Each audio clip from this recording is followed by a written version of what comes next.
দর্শক এই মুহূর্তে আপনারা দেখতে পাচ্ছেন যে আমার ভাইয়ের রক্ত কেন, আমার ভাইয়ের রক্ত কেন, তুমি কে আমি কে, তুমি কে আমি কে।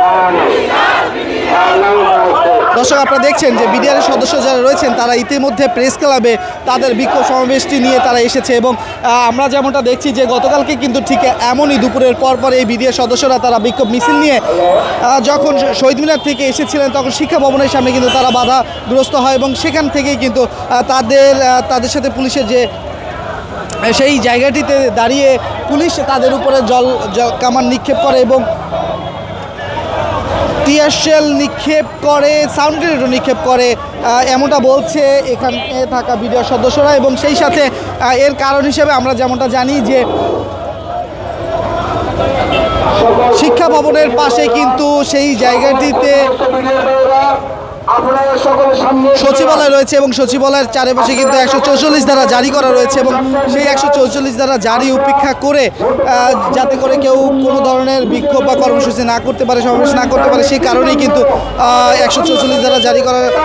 থাকার কারণে সেই জায়গাটিতে কিন্তু কেউ প্রবেশ করতে পারবে না। ঠিক সেই কারণে হয়তো বা পুলিশ সেখানে বাধা দিয়েছিল এবং পরবর্তীতে আমরা দেখতে পাই এর ফলে কিন্তু অনেকে আহত হয় এমনটা বলছে বিডিআর সদস্যরা এবং তারা কিন্তু আজকে ঠিক এই প্রেস ক্লাবের সামনে বিক্ষোভ মিছিল নিয়ে এসেছে কেন্দ্রীয় শহীদ মিনার থেকে এবং আমরা এই জায়গাটিতে যেমনটা দেখছি যে বিডিআর সদস্যরা কিন্তু একত্রিত হয়েই তারা আজকে এখানে অবস্থান নিয়েছে এবং তাদের কাছে আমরা জানতে চেয়েছিলাম কি কারণে তাদের এই অবস্থান কর্মসূচি এবং তারা বলছে তাদের একটি মাত্র দাবি, সেটি হচ্ছে এই বিডিআর সদস্যদের যাদের চাকরিচ্যুত করা হয়েছে সেই সকল সদস্যদের ক্ষতিপূরণ সহ চাকরিতে পূর্ণ বহালের দাবিতে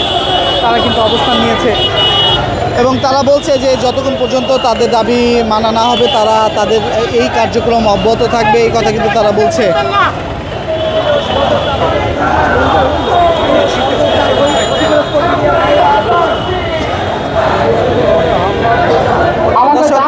আপনাদেরকে যদি একটু দেখাতে চাই যে তাদের যে ব্যানারটি রয়েছে সেখানে যারা আহত হয়েছে তাদের কিছু প্রতিকৃতি বা ছবি নিয়ে কিন্তু তারা এখানে প্লেকার্ড নিয়ে তারা এখানে দাঁড়িয়েছে এবং সেই চিত্র কিন্তু আপনারা দেখতে পাচ্ছেন।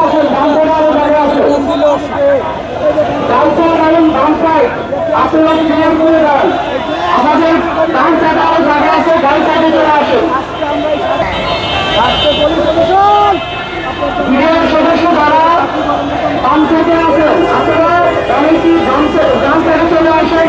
যারা